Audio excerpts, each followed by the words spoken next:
भरतपुर में नासिर और जुनैद हत्याकांड जो है इन दिनों काफी चर्चाओं में है। न्याय को लेकर वहां के लोग मांग कर रहे हैं। फिलहाल मेरे साथ में दोनों ही पीड़ित के परिवार से लोग हैं। आपका नाम क्या है और आप नासिर के रिश्तेदार हैं? मैं जुनैद नासिर का चचा हूँ। नासिर के चाचा हैं। आपका क्या नाम है? मेरा नाम हामिद, मैं नासिर का भाई है। आप नासिर के भाई। आपका क्या नाम है? जुनैद का वो भाई ये है। आपका क्या नाम है सर? जमील अहमद। जमील अहमद। और हमारे साथ जुनैद के भी जो है, यहाँ दोनों ही पीड़ितों के जो है वो रिश्तेदार हैं, उनसे बातचीत करेंगे। क्या करता था नासिर और ये कैसे आपको इस घटना के बारे में कब पता चला, किस तरह से पता चला? नासिर बड़ी गाड़ी चलाता है जो मुंबई वगैरह चलती है। वो छुट्टी आया हुआ था, जैसे आ जाते हैं घर पर। कहाँ रहता था वो अपने घर पर ही। कभी कोई इल्जाम किसी तरह का उसके पास में नहीं है और यहाँ कुछ बहुत शरीफ लड़का था। अब वो उसमें एक थी कि वो गाड़ी का ड्राइवर था। किसी ने कह दिया कि भाई ड्राइवर चाहिए मुझे, तो बेचारा चला जाता था। ये जुनैद अपनी ज़रूरत के लिए, बच्चों की शादी के लिए, कोई सामान या किसी के लिए, जैसे अंदाजा लगा है, पता लगा है, ये दोनों चले गए। जाते वक्त ही ये 6 बजे के आसपास में इनका फोन आता है कि हमारे सामने आतंकी गुंडे आ गए। चूंकि ये मशहूर हैं गुंडे, कोई ऐसे तो है नहीं, ये करते रहते हैं आए दिन। कब फोन आया, किसके पास आया? ये तकरीबन 6 बजे 6:30 बजे के आसपास है। वो सही तो जो लिखा हुआ है FIR में है 6 बजे के पास, 15 तारीख को सुबह फोन आता है। और सिर्फ इतना कह पाते हैं कि भाई हमारे सामने गुंडे खड़े हुए हैं जो ये काम करते हैं। उसके बाद कोई फोन नहीं आता है। हम सख्ते में पड़ गए और जैसे ही 7-8 बजे हम, चूंकि हमें पता था कि फिरोजपुर से आते हैं, हम फिरोजपुर पहुंचे। वहां CI थाने में बिल्कुल किसी को नहीं जाने दे रहे थे। कोई पता नहीं लगा। वहां एक खोखा वाला, उन्होंने कहा नाम तो मत बताना। यहाँ अभी 6:30 बजे के आसपास में, तकरीबन 6-6:30, चूंकि करीब ही थी, वो ज्यादा दूर नहीं था वो। और ये घटना राजस्थान की है, पीरू का जोतरी के पास की। तो वो कहता है कि भाई यहाँ आई है गाड़ी, शीशे टूटे हुए हैं, कैंपर है साथ में, और मेरा नाम मत बताना। हमने फिर जुगाड़ लगाया। जो थाने का आदमी थे, बाहर वाले जिनका ताल्लुकात होते हैं वहाँ के अफसरों से, उनसे हमने भेजा। तो वहाँ से उनको बताया गया कि इस तरह आए हैं 2 और वो टूटे हुए हैं, जिंदा हैं, उसे मरे नहीं, टूटे हुए हैं बहुत ज़्यादा। हमने उनको यहाँ नहीं रोका।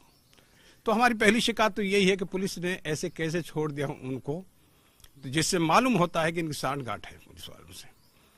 उसके बाद में जब ये बात और चली, हमने किसी और जुगाड़बाजी को भेजा, तो अंदर से ही हमें बताया गया कि ये नाम है, जो हमने 5 नाम मोनू समेत वहाँ FIR में दर्ज कराए हैं। उसके अलावा अन्य और भी हैं। तो हमने मंत्री साहब को फ़ोन किया, जो है थानेदार को फ़ोन करके हमारी FIR दर्ज कर ली। उसी दिन रात को होकर सुबह हम जब खड़े होते हैं और 9-10 बजे के करीब SHO के पास जाते हैं, थानेदार के पास, अपनी तफ्तीश के लिए, उसके लिए, तो वहाँ फ़ोन आता है हमारे एक बंदे के पास में कि भाई गाड़ी वाले का फ़ोन आया है। गाड़ी वाले के पास उनका फ़ोन आया। वो गाड़ी जलाकर राख कर दी। वो जो है, आपने देखा होगा, शायद आप गए होंगे वहाँ पर। बिल्कुल कोई नहीं, वो कोयले पड़े हुए थे वो। तो वो DSP साहब फ़ोन करते हैं गाड़ी वाले को कि भाई ये गाड़ी किसकी है, ये नंबर से। नंबर भी नहीं मिला। वो वहाँ RTO से पूछा उन्होंने, फिर उनको फ़ोन किया किसके नाम है। उसके बाद में उन्होंने कहा कि भाई ये गाड़ी भी जल चुकी है, इसमें 2 बंदे जल गए हैं।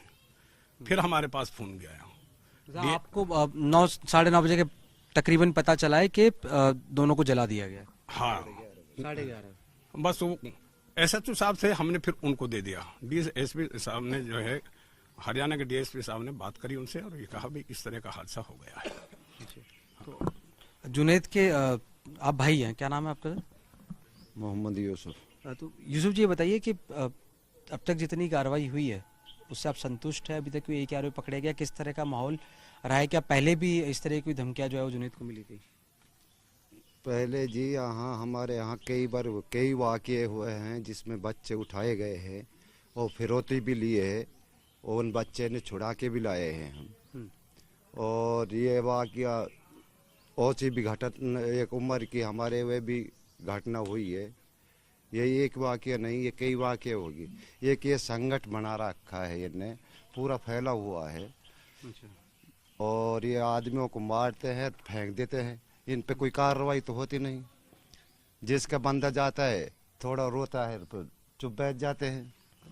जुनेद के ऊपर 4 मुकदमे दर्ज थे, वो क्या पहले इस तरह से?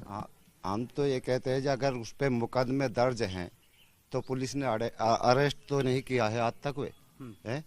वह अरेस्ट करती, पुलिस उसके लिए सजा देती, उससे हम दुखी नहीं थे, संतुष्ट थे। भाई पुलिस अगर उसके मुकदमे को अरेस्ट करके नहीं अपनी सजा देती। कानून भी तो इसीलिए बना है। वो क्या करता था जुनेद जो है, वो पेशे से क्या करता था? दुकान खोल रखी है उसने, किस चीज़ की? परचूनी की दुकान है। आप भी चल के घर पे देख लो, कोई ऐसा वो काम नहीं। बच्ची की शादियों के लिए कोई बच्चे देखने के लिए गए थे। अच्छा। गैल में किडनैप करे गए हैं और उठाकर इसको मारा गया है। फिर स्याही वालों के पास लिए जाया गया है। स्याही वालों ने भी अगर वे रोकते इनको, उनने नाम लिखे हैं इनको जो लेकर गए हैं 5 बंदों का, तो ये कहा तो मरते नहीं, आज हमारे साथ में होते। आप सीएम साहब से मिले आज, क्या बातचीत रही, क्या उन्होंने आश्वासन दिया आपको? आश्वासन दिया उन्होंने जो हमने मांग की थी, भाई उनके साथ कानूनी कार्रवाई होनी चाहिए। सीएम साहब ने बोला हाँ उनको सजा जरूर मैं दिलाऊंगा, उसने विश्वास दिलाया है। और जो हमारे विधायक ने विश्वास दिलाया था कल हमको घर पे, तो वही विश्वास सीएम साहब ने दिलाया। ये हमारे साथ में जुनेद और नासिर के परिवार वाले थे। इनको मुख्यमंत्री अशोक गहलोत ने आश्वासन दिया है कि उचित कार्रवाई की जाएगी और जो भी सहायता सरकार से की जा सकती है वो की जाएगी। लेकिन भरतपुर मेवात फिर से सुर्खियों में है। इन दिनों मॉब लिंचिंग के लिए पहले भी ऐसे कई वाकये हो चुके हैं जिससे राजस्थान और हरियाणा दोनों को शर्मसार होना पड़ा था। कैमरा पर्सन मनीष कुमार के साथ जयपुर से जय किशन शर्मा।